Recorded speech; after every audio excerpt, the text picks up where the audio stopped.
Welcome to this deep dive.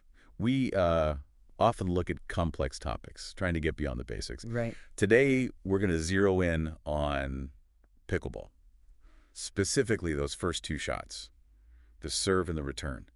They get overlooked, I think. They really do. So many players, they're just itching to get to the rally, the dinks, the volleys at the net, all the exciting stuff. Yeah. But what we want to argue today is that actually getting good at the serve and return, that's like your secret weapon. It sets the tone for everything. It's like, you think about chess, right? Your opening moves. They dictate control. It's kind of the same here. That serve, that return, they're your opening. Mm-hmm. So our goal today is pretty straightforward. Give you some, hopefully, really practical tips, things you can use right away to get more consistent, get more control with those shots. Yeah, it doesn't matter if you're just starting out or, you've been playing a bit. We want to shift how you think about these shots. See them as opportunities, not just formality. Exactly. Leverage them for a real advantage. Okay, so let's dive into the serve first. It's easy to just think, okay, got to get the ball in play, right? That's it. That's the common view, yeah. But what if it's your first chance, maybe your best chance, to actually dictate things, to take charge of the point? How does that work, though? Like, specifically? Well, think about a really well-placed serve, a deep one, consistent. What does it do? It immediately pushes your opponent back. Ah, okay. Away from the kitchen line. Right. So they're reacting from further behind the baseline. It really limits their options for an aggressive return. They're on the back foot from the start. So it's not just about smashing it as hard as you can. Definitely not. Actually, sometimes a slightly slower serve, but one you can place really well, is much, much tougher to handle. Like aiming deep to their backhand side. Exactly. That's often a slightly weaker or less comfortable side for many players. If you can consistently put the ball there, deep in that corner, you're forcing an awkward first shot from them. Instant advantage. And I guess varying it is important, too. Don't just hit the same serve over and over. Oh, absolutely. If you mix it up deep, sometimes shorter, maybe wide, maybe down the tee, your opponent can't settle in. They can't just anticipate. Keeps them guessing. Right. Adds that mental pressure. Totally. It's a mental edge right from the first hit. Okay, so if we accept the serve is strategic, what are the tools? What kinds of serves can people actually use to be more effective? Good question. Let's break down a few main types. First, you've got your basic deep serve. This is really the foundation. The workhorse. Yeah.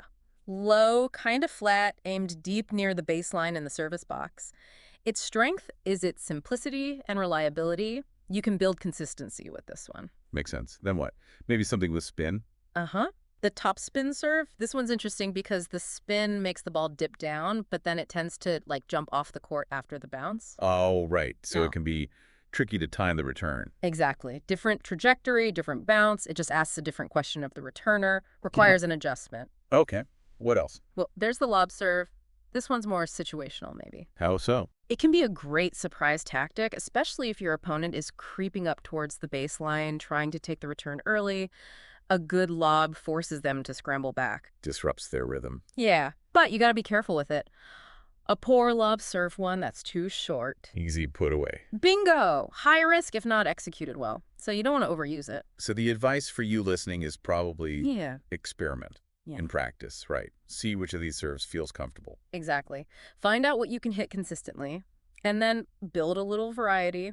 Don't be predictable. Because a predictable serve just lets your opponent relax and groove their return. Precisely. Yeah. Which brings us nicely to the return of serve itself. This is the other side of that initial exchange, and it's just as crucial, maybe even more so sometimes. Right. It's often seen as purely defensive, like just get it back. Mm-hmm. But it's a huge opportunity to, well, take back control or at least neutralize the serve. Absolutely. The number one goal, okay, maybe not just getting it over, but getting it back deep. That's the key objective. Why is depth so critical on the return? Because a short return, one that lands, mid-court or closer to the net. Oh, I see. It lets the serving team step in. Yes. It gives them an easy third shot, probably an aggressive volley or drive right at your feet, puts you instantly on defense. They get control of the net, basically for free. You're handing them the advantage. You really are. So that deep return pushes them back, buys you time to get into position, maybe even move up towards the kitchen line yourself. And just like the serve, placement matters here too, not just depth. Oh, for sure. Again, think about your opponent. Have you noticed they struggle a bit on their backhand? Or maybe they're slower moving to one side? Target that weakness. Yeah. Aiming your return to their perceived weaker side, often the backhand, makes them move, makes them hit a potentially awkward shot. Especially in doubles. I guess that could open up the court. Definitely. You're not just reacting anymore. You're actively trying to set up the point in your favor. Make them uncomfortable. Okay, let's talk about something that gets a lot of focus, maybe too much sometimes. Power. Hitting the serve or return really hard. Ah, yes, the temptation to blast away. Is it the key? It feels good hitting it hard, but honestly, control and precision, they often win out over sheer power. How so? Well, think about it. A super fast serve that sails out of bounds doesn't help. A rocket return that's too high and easy for them to smash back also doesn't help. Right, so a slower serve that you can reliably place deep in the corner might actually be more effective than a cannon shot that you only get in half the time. Exactly that. Right. Same for the return. A controlled return placed deep to their backhand, forcing them to hit an awkward third shot. That's way more valuable than just trying to hiss a winner that might clip the net. So if control is the goal, what allows for that? What should people focus on? It really boils down to good, solid mechanics, fundamentals, like having a smooth, repeatable swing, making clean contact with the ball right on the sweet spot, and, importantly, a good follow-through. Why the follow-through? It helps ensure you're directing the ball and maintaining control through the entire motion. It's not just a quick punch. These things, smooth swing, solid contact, follow through, they build consistency and accuracy. That's what lets you put the ball where you actually intend for it to go, not just hitting and hoping. Precisely. You're guiding it, not just forcing it. Okay, mechanics are key for control. Mm. What about where you are on the court? Before and after these shots? Positioning? Footwork? Oh, absolutely crucial. Often overlooked, but so important. Before you even serve, get set. Be balanced, focused on your target. And then, after the serve, don't just admire it. No. As soon as you hit it, you gotta move. Get into a ready position, anticipate the return, be prepared for whatever comes back. And same idea for the return, right? Hit it, then what? Then you need to assess your return and anticipate their next shot, the third shot. Did you hit it deep? Maybe you can press forward, get closer to the kitchen line. And if it was shorter than you wanted. Then you gotta be ready to defend. Maybe hold your ground or even take a small step back.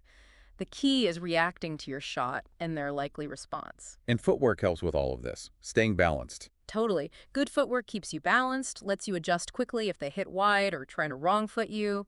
You need to be nimble. So the big mistake is just standing still after you hit. Yeah, becoming a statue. Pickleball's dynamic. You hit, you move, you anticipate. Always be ready for what's next. Okay, this is all great conceptually. People understand why serves and returns are important now.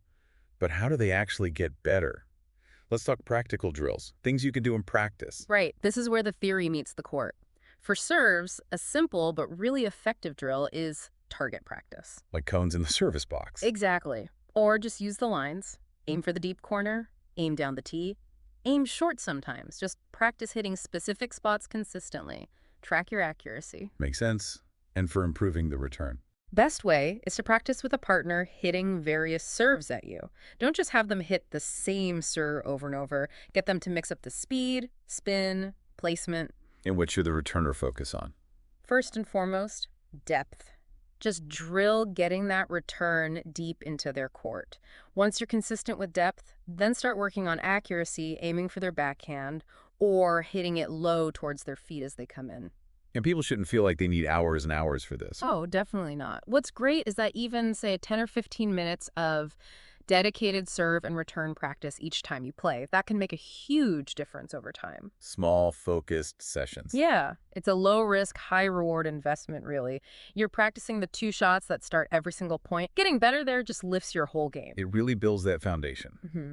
So let's kind of wrap this up. The big takeaway seems to be, don't underestimate those first 2 shots. Absolutely. The serve and the return, they aren't just, ways to start the point. They are real strategic opportunities.